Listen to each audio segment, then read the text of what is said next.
হয় আমি 2021 পৰা 2025 বিচাৰিছিলোঁ বৰ্তমান সময়লৈকে। তো তেওঁলোকে আমাক 2021হে দিলে। তো 22, 23, 24 এইখিনি দিলে। তো আমি ইয়াত এটা কথা আপোনালোকক একদম স্পষ্ট ভাষাৰে কওঁ যে দুৰ্নীতি বিৰোধী যুৱ শক্তি অসমে আপোচবিহীন হিচাপে দুৰ্নীতিৰ ওপৰত মাত মাতি আহিছে।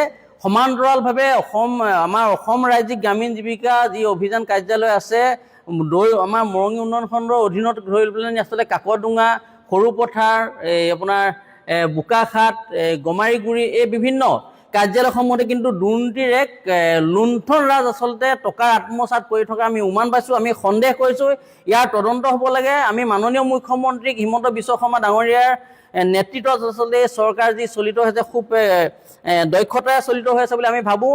আমি তেখেতক অনুৰোধ জনাম যে অসম ৰাজ্যিক গ্ৰামীণ অভিযান এই কাৰ্যালয়সমূহত আচলতে দুৰ্নীতিৰ এটা ভঁৰাল সদৃশ হৈ আছে। এই ভঁৰালসমূহ আচলতে কিদৰে আপোনালোকে উচ্ছেদ কৰিব বা এই ভঁৰালসমূহত কেনেকৈ দুৰ্নীতিপৰায়ণ ব্যক্তিসকলে আচলতে কৰ্মৰত হৈ আছে ইয়াত আমাৰ আচলতে সন্দেহ পৰিছে। আপোনাৰ থ্ৰুৱেদি মাননীয় মুখ্যমন্ত্ৰীৰ থ্ৰুৱেদি আমি এটা কথা ভাবোঁ যে CM ভিজিলেন্সৰ প্ৰয়োজন আছে। ইয়াত তদাৰক কৰক, তদাৰক কৰি আচলতে ক'ত আচলতে আত্মসাৎ কৰি থকা টকাখিনি আচলতে আমি যি সন্দেহ কৰিছোঁ ক'ত আচলতে আত্মসাৎ হৈ আছে এই পইচাখিনি আচলতে খুংসূত্ৰ ওলাব লাগে, ৰাজহুৱাভাৱে গম পাব লাগে। ইয়াত আচলতে জনগণে গম পালে যে এই আচলতে অসম ৰাজ্যিক গ্ৰামীণ জীৱিকা অভিযান কাৰ্যালয়ত কি হৈ আছে, আচলতে তেওঁলোকে কিমানসমূহ স্কুটি চলাই আছে সেইখিনিও সঠিককৈ আমাক দিব পৰা নাই, কোনে চলাই আছে সেইটো আমাক ক'ব পৰা নাই।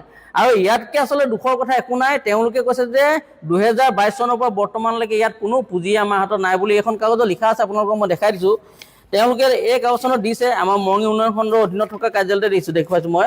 তেওঁলোকে লিখিছে যে সা সামগ্ৰীৰ হায়াৰ অথৰিটি এয়া প্ৰদান কৰা হয়, ইয়াৰ বিল ভাউচাৰ আমাৰ হাতত উপলব্ধ নাথাকে। কিন্তু ইয়াত সমান্তৰালভাৱে যে তেওঁলোকে কৈছে নাথাকে, কিন্তু জিলা পৰ্যায়ৰ যিজন আচলতে DPM ৰিংকুমণি বৰাগোহাঁই স্পষ্ট ভাষাৰে কৈছে যে আমাৰ ইয়াত যি আছে সেয়াও তেখেতলোকৰ তাত আছে। তো ইয়াকে কৈ আমি আচলতে দুৰ্নীতি বিৰোধী যুৱ শক্তি অসমে আপোনালোকক অৱগত কৰিলোঁ। আৰু এইখন চাওক তেওঁ যিখন স্পষ্টীকৰণ দিয়ে, আচলতে DPM জনে স্পষ্টীকৰণ দিয়া কাগজ এইখন মই কোৱা কথা নহয়, সম্পূৰ্ণভাৱে DPM জনে কোৱা কথা। আৰু আমি যিখন স্পষ্টীকৰণ বিচাৰিছিলোঁ তেখেতক এইখন স্পষ্টীকৰণ, এইখন আমি তেখেতক স্পষ্টীকৰণ বিচাৰিছিলোঁ। আৰু তেখেতলোকৰ যিখন গাইডলাইন আছে গাইডলাইনখন হৈ গ'ল এইখন 2021 যিখন গাইডলাইন হ'ল এইখন। এই কথাখিনি আপোনালোকক আমি অৱগত কৰিলোঁ। আৰু ইয়াৰ আচলতে এক তদন্ত হ'ব লাগে। আৰু লগতে গাঁও উন্নয়ন মন্ত্ৰী আচলতে ৰঞ্জিত দাস ডাঙৰীয়াই AC কোঠাত আচলতে বহি পেলাই AC হাৱা লৈ থাকিলেও নহ'ব। তেওঁ ৰাজ্যখনত আচলতে তেওঁ দায়িত্ব লৈ থকা কাৰ্যালয়সমূহত কি হৈছে, কি লুণ্ঠন ৰাজ চলিছে নাই চলে, ইয়াৰ ওপৰতো তেখেতে যে এক তদন্ত ল'ব। আৰু আমি এই কথা আজিৰ প্ৰচাৰ মাধ্যমৰ যোগেদি আপোনালোকক অৱগত কৰিলোঁ। অনাগত সময়ত এই গোটেই নথি পত্ৰসমূহ লৈ আমি আচলতে ৰঞ্জিত দাস ডাঙৰীয়াৰ ওচৰত আমি পামগৈ, মাননীয় মুখ্যমন্ত্ৰীৰ ওচৰত পামগৈ।